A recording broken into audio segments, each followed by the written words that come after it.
And you always, yeah, man, appreciate it. Yes, go. Jermall? Did he send a message? Jermall? Thank you, man. That's what it was all about. Jermall, Chris de Blasio here. Congratulations on the victory. Trainer Ronnie Shields joins you. Give us your initial reaction to a hard-fought 12 rounds, big unanimous decision win. We fought just like they wanted us to. They wanted to see us fight. We stood toe to toe. We didn't back down from nothing. We were supposed to be one of the hardest fights in my career, and we passed the test. Keith Heidig, would you like to go ahead first? Go ahead, Keith. How tough of a guy was that you just fought? I mean, he was a fighter. You know, we give him a fighter chance. You know, puncher's chance.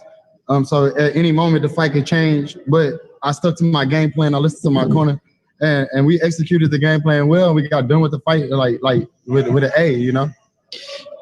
Ronnie said the other day. He told me the other day he thought this fight was going to be easy for you because of all the attributes that you have. Did you feel it was easy in there? Yeah, it was. It was easy. You know, it wasn't. I don't want to call him like an easy fight, but no fight is easy. It's always a hard fight. You know, like I said, in any given time, anything can change. But like I said, we stuck to the game plan and we made it happen. I let my jab dictate and do what it do, and you know, we got the victory. I wanted to knock him out if this is what you want to know. Yeah, I wanted to knock him out, but you can't knock out every fighter. You know, he was there to survive. He was a tactical survivor, but on to the next one, you know what I mean?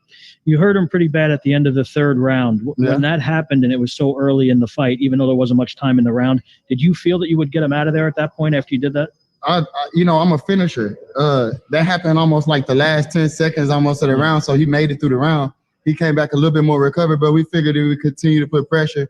But you know, you don't want to run into nothing just because you got to fight to hurt. You want to continue to, you know, box and use your athleticism, and I stayed to the game plan even though I had him hurt.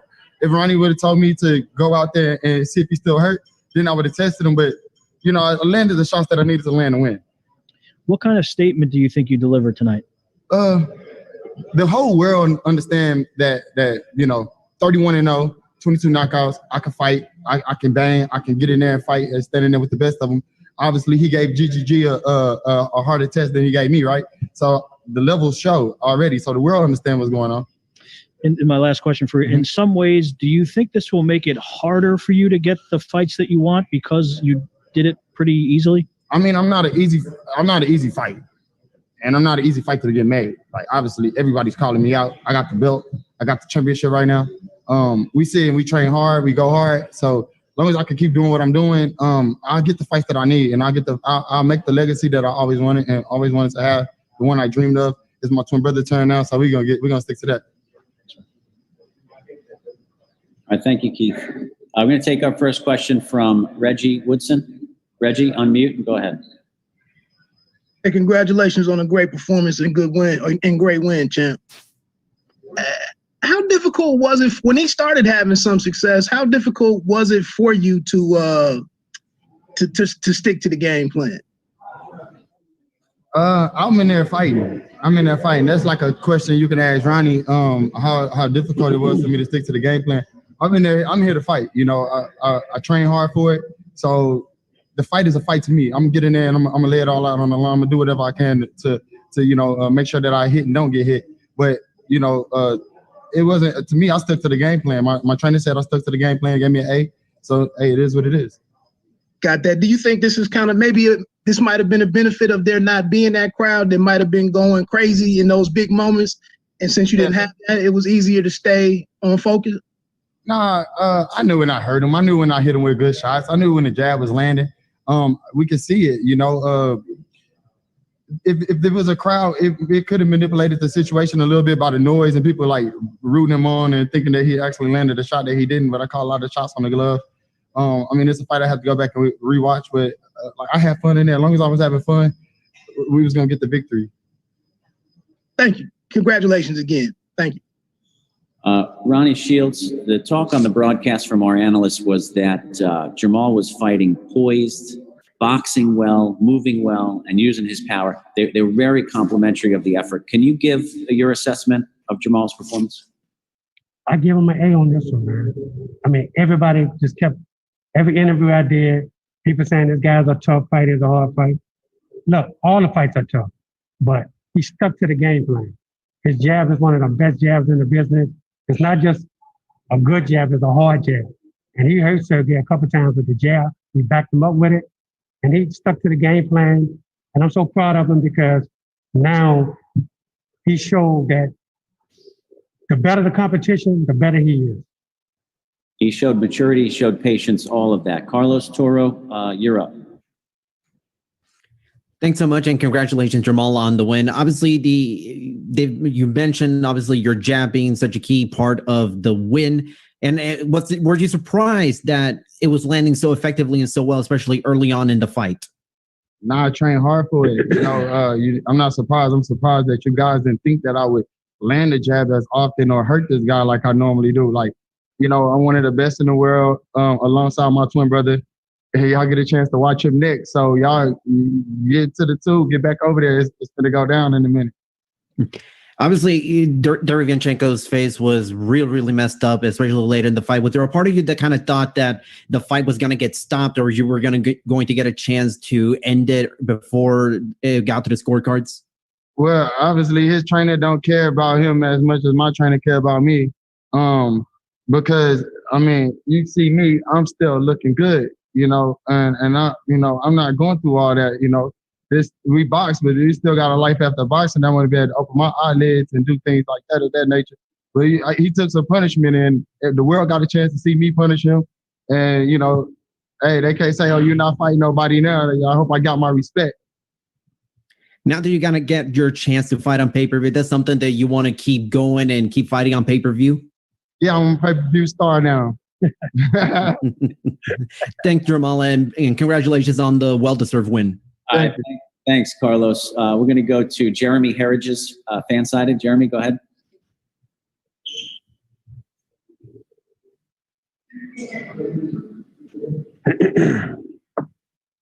Go ahead, Jeremy. Oh, my apologies. Jermall, congratulations on a masterful performance. Do you feel that this proved to the world that you are the best middleweight in the world? Yes, I'm the best middleweight in the world, the WBC middleweight in the world. You know what I'm saying? They may have to make 2 franchises if they really want to, see the best in the world. I fight the franchise. As far as this performance, you showed a mix of everything. Was there anything that you felt that was new in this fight that maybe people hadn't seen before? Because, I mean, you looked incredibly sharp in this fight. Nah, not to cut you off. It was nothing new, man. We stayed to the game plan. That's what we do.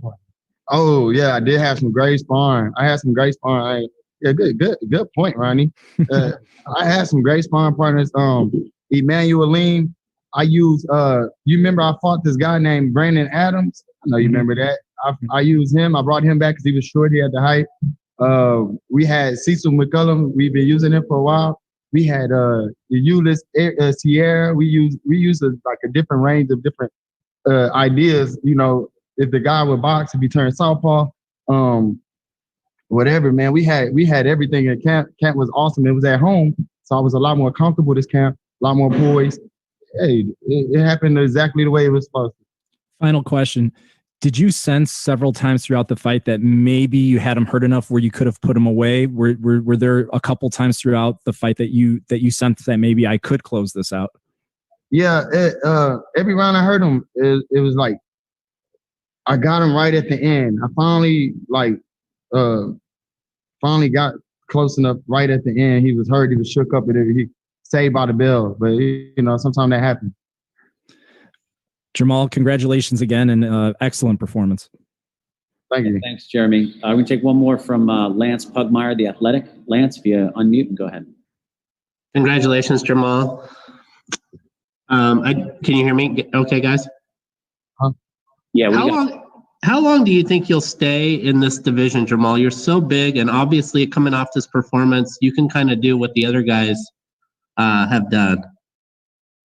I'm gonna be here for a while. I'm gonna be here until I take over.